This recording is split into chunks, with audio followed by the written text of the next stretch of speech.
माँ भगवती के चरणों में कोटि कोटि प्रणाम है। माता रानी का आशीर्वाद प्राप्त करते हुए सभी भक्त माता के लाइव दर्शन करेंगे। माँ के दर्शन से ही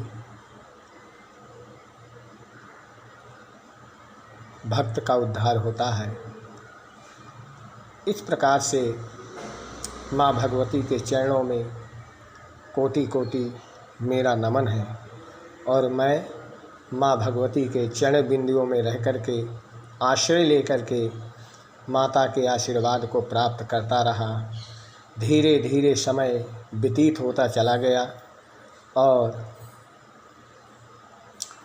इसी प्रकार से इंसान का जीवन क्षीण होता चला जाता है और वो अपने जीवन को आधीन बना करके इस प्रकार से ईश्वर में लीन करता है। जिस प्रकार से एक पंछी पिंजरे में बंद होने के बाद वो निकलने की कोशिश करता है, इसी प्रकार से भगवती के आशीर्वाद प्राप्त करते हुए भक्तों की मनोकामनाएं पूर्ण होती हैं और जगत का उद्धार करने के लिए जगत की जननी माँ भगवती अपना आशीर्वाद अपने भक्तों को प्रदान करती हैं।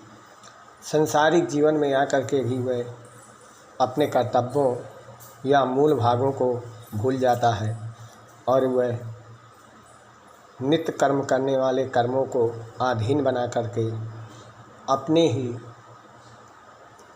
स्वरूपों या क्रीड़ाओं में लिप्त हो जाता है।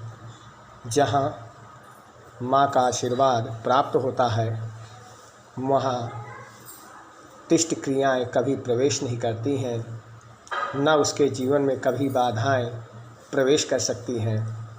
संसारिक जीवन में आते हुए प्राणी अपने आप को ईश्वर में लीन करे और ईश्वर ही उसका उद्धार कर सकता है। जब तक कि जीवन शेष भाग बाकी रहता है तब तक वो शरीर से अपने कर्म करता रहे। कर्म ही इंसान का प्रधान कर्तव्य है, क्योंकि जीवन में जन्म लेता है और जन्म लेकर के मृत्यु को प्राप्त होता है। फिर भी वह अपने कर्तव्यों या मूल भागों को नहीं भूले और ईश्वर की प्रार्थना करता रहे, उससे उसका उद्धार हो जाएगा। अब हम ज्योतिष गणना के अनुसार से आज दिन शनिवार, तिथि 14, शाम को 5:59 तक रहेगी। इसके बाद पूर्णिमा प्रवेश करेगी। इसी प्रकार से माँ भगवती के लाइव दर्शन करते हुए संसारिक जीवन में अपना उद्धार करें और कल्याण करें। अब हम माँ भगवती के दुर्गा पाठ करेंगे और सभी भक्त लाइव दर्शन करेंगे। दुर्गा पाठ करते हुए अपना उद्धार करें।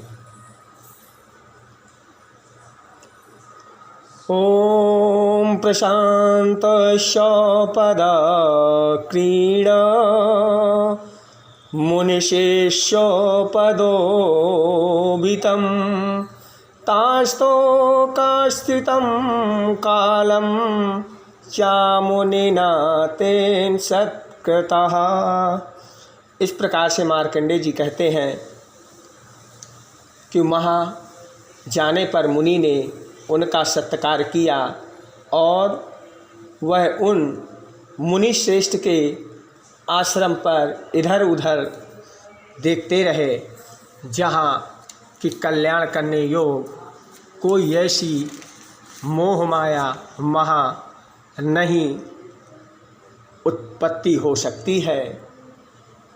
और वहाँ विचरते हुए कुछ समय काल तक वहीं रह गए मुनि के आश्रम में रहते हुए इस प्रकार से समूची मुनि ने उनको अति प्रसाद दे करके राजन को वहाँ से जाने के लिए आग्रह किया।